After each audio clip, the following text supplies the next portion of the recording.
या ठिकाणी गंगावेश तालमीचे वस्ताद विश्वासदादा हरगुले उपस्थित आहेत आणि पैलवान पण आहेत, निमंत्रण देण्यासाठी आलेले आहेत.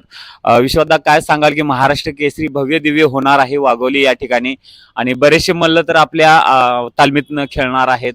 कोणकोणते पैलवान खेळणार आहेत आणि या स्पर्धेबद्दल काय सांगाल? स्पर्धेबद्दल म्हणजे ज्या दिवशी हे जाहीर झालं आणि सातवांनी ही रामकृष्णांना सातवीनी स्पर्धा घेतली आणि मला वाटते माझ्या पैलवानकीच्या कारकिर्दीत माझं आणि त्या वाघोलीचं म्हणजे लहानपणापासून एवढं संबंध आहे.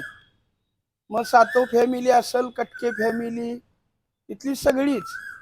आणि वाघोलीत स्पर्धा होती म्हटल्यावरती इतकी मोठी होणार आहे की सगळी महाराष्ट्रच नाही अख्खा भारत देश या स्पर्धेसारखं म्हणजे कधी झाली बी नाही आणि होणार बी नाही अशी स्पर्धा होणार.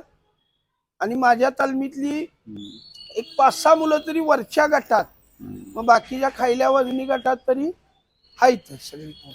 तसं सांगायचं गेलं तर आतापर्यंत सर्वात मोठं बक्षीस अण्णांनी या स्पर्धेमध्ये ठेवलेलं आहे. कारण आता तुम्ही अनेक असे महाराष्ट्र केसरी स्पर्धे बघितलेले आहेत, दरवर्षी आपले खेळाडू असतात, तर या स्पर्धेबद्दल काय वाटतंय तुम्हाला?